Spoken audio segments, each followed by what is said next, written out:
Rachel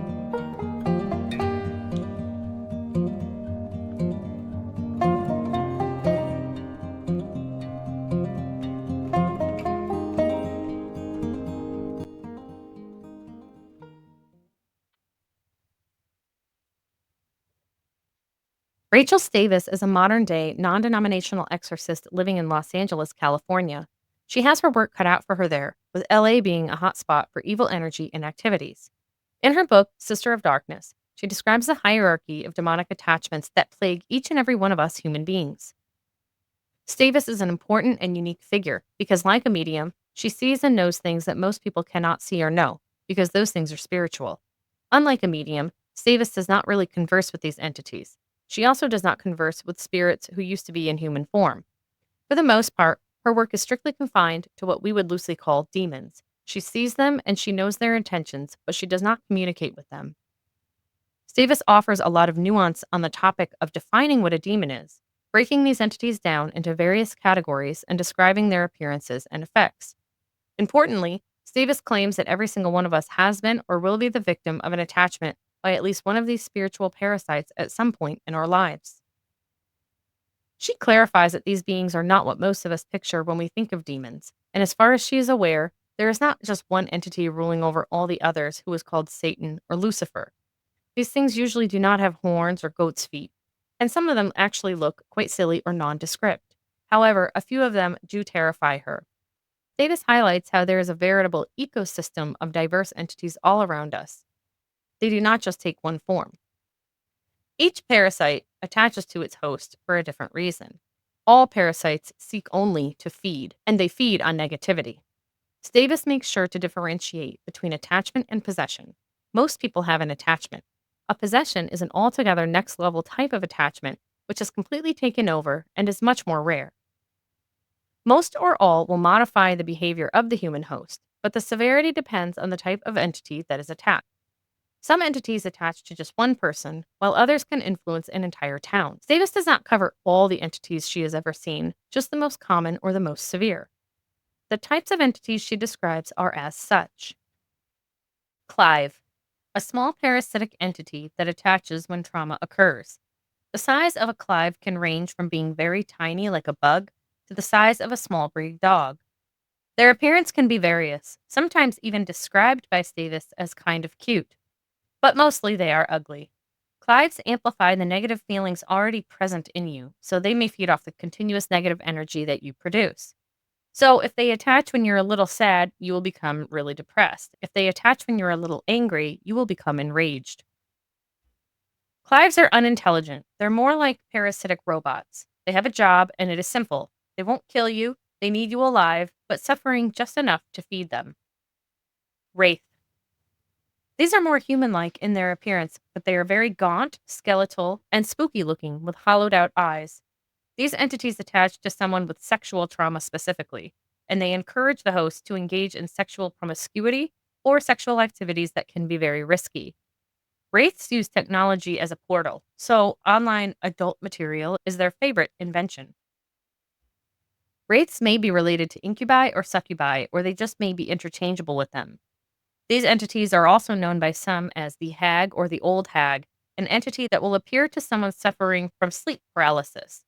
It appears as a shadow figure, terrifying the person even more than they already were. Sometimes they can smother the person, or disturbingly, even give them a bad phantom sexual experience.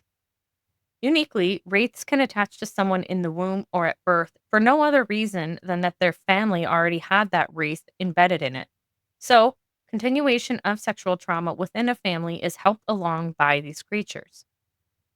Stavis says the best physical description she can give for a wraith is a comparison to the illustration on the book Scary Stories to Tell in the Dark. Trickster. These are more intelligent than wraiths or clives. These entities attach to you and play with your mind to manipulate you into thinking that they're good for you. They'll make their presence known to you and pretend to be a spirit guide, Jesus, a lost loved one, or an angel so that you can develop a symbiosis with them. Many imaginary friends of children turn out to be these specific entities, and many, quote, spirit guides showing up for psychic mediums are also these trickster entities. Their entire goal, like the others, is to feed off of you long term. They work to alienate their host from human friends and family so that the negative feelings of loneliness and isolation work as food for this parasite. Ancient tricksters are much older and wiser. They have accumulated more knowledge about the world and will seek out hosts to bestow this on in order to enact significant changes to the world around them. Specifically, they like to influence musicians and artists, which is why these types of people generally have very messy lives and die prematurely. Some of these entities dress up like Baphomet, which would explain the preoccupation that Hollywood celebrities often have with worshiping this demon. Sandman. This entity targets entire areas, such as neighborhoods, apartment buildings, or hospitals. The entire purpose of a Sandman is to produce nightmares in sleeping humans and then feed off the fear that the nightmares are generating. Think like Freddy Krueger, but it does not look like a human in appearance. Stavis notes that she cannot remove these as they move around and they do not focus on just one person. Neutral entities. Stavis nicknames these things like Poof, Crystal Dragon, or Furby based on their appearance. They're often silly looking entities and they wander around but do not attach to humans or cause them any harm. Stavis is not sure what their purpose is. She thinks they must have some purpose in the universe, but it does not involve humans. Collectors. These are very evil entities. They're highly intelligent, dangerous, and rare. These entities hang out in places of high trauma or death count and collect the frightened souls which just evacuated the bodies of the traumatized victims. These entities are present in places like slaughterhouses, hospitals with plague outbreaks, malls where mass shootings have occurred, and these sorts of places. When they stick around a building or area, they can cause all the employees or tenants therein to be constantly miserable and fighting with one another. Collectors work on people already contained within a space. So think of, for example, an inner city housing project full of constant crime, chaos, and overall bad people just hurting each other all the time. It probably is highly influenced by a collector. Realm walkers. These are the most dangerous entities Stavis has encountered and the most rare. They terrify her greatly. Stavis says a singular Satan or devil probably does not exist. Rather, it is these few king like creatures who wreak havoc on Earth by possessing key humans who can exact a specific agenda on the entity's behalf. Stavis cites examples like Hitler, Stalin, and Charles Manson as people with a realm walker attachment. These entities target people already poised to commit the acts of brutality this being desires most. Stavis opines the Cecil Hotel in Los Angeles has a realm walker possessing it and has caused serial killers like Richard Ramirez to murder people. These entities are capable of luring people into an area, which sets them apart from all the other entities. Method of exorcism. Stavis summons various spiritual beings to assist her with each exorcism. They will advise her on what the situation is, and she will get an immediate information download of her client's entire life and experience pertinent to the attachment problem. She will know what attracted the demon, when, and why. Importantly, the client must approach Stavis and ask for her to expel the attachment, or else it will not work. Some people do not truly want to shed their parasite because they believe it to be beneficial to them in some way. Stavis also uses a variety of plants, minerals, and oils to assist her in expelling these entities. Her book gives a very helpful list of these materials with recommendations to keep them on hand to burn as needed for assistance with a variety of situations. The role of religion. Stavis also discusses positive spiritual entities and multiple gods and goddesses from all religions and belief systems. She claims to summon and utilize all of them to expel the negative forces from her clients. If all of these gods, goddesses, and spiritual entities exist, is it because we humans believe them to exist? Is this a massive tulpa effect at work? Tulpas are thought forms, beings which have come to life because a human or a collective of humans has imagined them over and over again. A so called rake is believed to be a spooky modern day example of this, but there are plenty of others. If we can will these types of entities into existence by merely believing in them, the question arises, what comes first, the entity or the belief in the entity? The role of Los Angeles. If entities can target specific types of people, like musicians, and they can dress up like known demons, such as Baphomet, could this be an explanation for all the crazy Satan worship practices we see going on in Hollywood? Is the reality of it that celebrities and politicians and powerful people are really worshiping lower level entities playing Halloween in order to feed off of these people like a pile of leeches?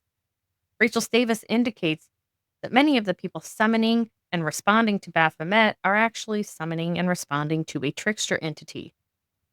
Are Hollywood weirdos being massively clowned by pathetic interdimensional parasites playing make believe and screwing up their entire lives over it? It appears as though that may be the case, because Stavis currently keeps very busy in Los Angeles exercising celebrities and other Hollywood types on a regular basis. We truly thank her for her service. Conclusions. Rachel Stavis gives us a fresh and heavily detailed new vision of what demonic attachments truly may be. She helps us break away from the rigid Christian paradigm. Christianity has worked hard to remove many references to the supernatural throughout the Bible, or has kept texts such as the Book of Enoch out of the Bible completely. Arguably, this has been done by mere men for subjective reasons around control of people and information. Reading the ancient apocryphal texts, or the parts of the Bible removed over the centuries, reminds us that there was a diverse ecosystem of strange creatures, fallen angels, and demonic entities that roamed the earth and tormented humans. Many of us believe that these entities never left. But calling everything that is strange demonic without any elaboration seems to take on the risk of oversimplifying and therefore failing to properly address the entities at hand. How can we get rid of them if we don't properly understand them? Most Westerners, religious or not, picture demons as humanoids with horns and scary faces and goat's feet who possess our bodies and make us vomit up green liquid. We think only a priest can rid us of these humanoids who answer to one guy in charge named Satan. Stavis implores us to reconsider all of these assumptions so that we can better approach the truth of the situation. With all that in mind, if you are experiencing any high strangeness and it's causing you harm or discomfort, it is my personal recommendation to actually evoke God, Jesus Christ, and prayers from the Bible to halt the activity. I say this as a non religious person, but my research indicates that whether you are dealing with demons, a dogman, Bigfoot, or even aliens, these invocations will generally help the phenomenon immediately stop. As a non religious person, I find this fascinating, and I'll do a video soon providing more evidence of this claim. Multiple things can be true at once. It can be true that the spiritual realm is more diverse and complicated than the present day Bible teaches us. It can also be true that the writings of Christianity are still dispelling a lot of truth. With that comes an easy weapon against the various evils that can plague us on this earth realm. I hope that you found this information enlightening and helpful. Thank you for listening.